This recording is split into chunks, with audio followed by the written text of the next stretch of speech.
এই দুপুরবেলায় বাজার দিয়ে কোনো কিছু পামু? যে ওরা সেই বেয়াদব দুইটা না, তো ওদের গায়ের উপর দিয়ে চালায় দাও। ঠিক আছে। গাড়ি পিছাইতে তো ছোট লোকের বাচ্চাও আমাকে পানিতে চুবাইছিলি, তাই না? দেখ কেমন লাগে। পিন্টু জোরে ধাক্কা দে। বেটা পারবি না তুই, টিক টিকি বন্ধ কর। লাড়িলো ব্যাক করতেছে, ব্যাক কর। বিড়ির ফ্যাক্টরি দিয়েই ছাড়বো, আমি ওই গ্রামের পোলা, আমার লগে লাখটা ইস না। দেখা যাবে। আমার পোলা কইলাম সব সরল না। হুমকি দিতে আসছে না হুমকি তুমি কিসের জন্য? আর শোনেন, তুমিতে বিড়ির ফ্যাক্টরি হবেই হবে। ফ্যাক্টরির দারোয়ানের চাকরিটা আছে না, সেটা আপনার ছেলেকে দিয়ে দিব। কি করা যায় চিন্তাটা ভালো হবে।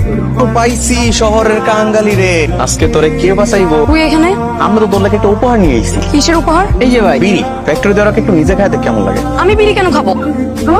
দাম দে মাল দেখে এইসব বিড়ি ফ্যাক্টরি দেওয়ার চিন্তা ভাবনা বাইক করে পালাই দে। আমি তোকে এমন শিক্ষা দিব না, তুই তখন পালানোর পথও খুঁজে পাবি না। আমার সাথে যা করবি দ্বিগুণ শুধু তোর আমি ফেরত দিব।